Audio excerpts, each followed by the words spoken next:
Hérodote, en décrivant l'Aïr-Péide de la Libye de l'Est à l'Ouest, il y distingue deux zones, celle des bêtes sauvages et celle du désert.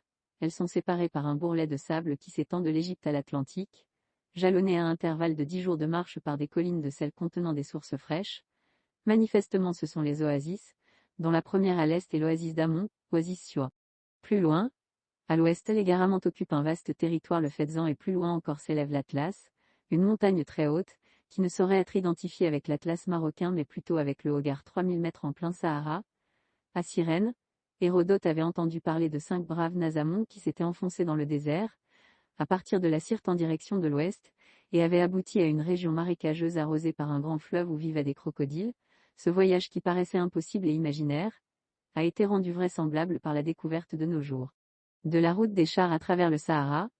Des gravures rupestres représentant des chars à chevaux échelonnés le long d'itinéraires parfaitement définissables prouvent qu'il existait anciennement à travers le désert une circulation de chars. Des groupements libyco-berbères connaissaient la technique du charronnage. Hérodote, livre 4, page 170, 183, dit que les Asbistes et les Garamantes conduisaient des chars à 4 chevaux.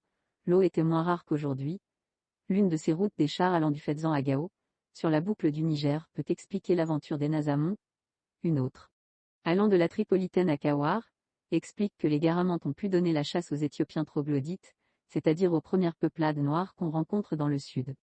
Gabriel Gams affirme que, contrairement à ce que prétend l'hypothèse des routes des chars, il est clair que les représentations de ces véhicules couvrent l'ensemble du Sahara et qu'ils apparaissent partout où il existait un support rocheux susceptible de recevoir leurs images et de les conserver. Ces chars ont intéressé les historiens, à commencer par leur père Hérodote, qui affirme que les Libyens avaient appris aux Grecs à atteler les chars à 4 chevaux et qu'ils pourchassaient les Éthiopiens avec leurs quadriges. Cependant, les chars sahariens sont le plus souvent des biges. Et les plus belles représentations sont situées dans le Tassili Nasger, particulièrement à Tamadjert. Ces véhicules très légers sont attelés à des chevaux dont les pattes étendues simulent un galop volant. Les chars qui sont cités par les auteurs anciens Hérodote, Diodore de Sicile chez les Libyens du Nord étaient des engins de guerre sur lesquels l'orige était accompagné d'un lancier ou d'un archer. Les biges sahariens nous semblent avoir été essentiellement des véhicules de prestige, du Maghreb jusqu'au voisinage du Niger. Les chars sont représentés, ils recouvrent exactement la zone de la berbérophonie ancienne, telle qu'elle est révélée par les inscriptions libyques, le tifinagh et la toponymie.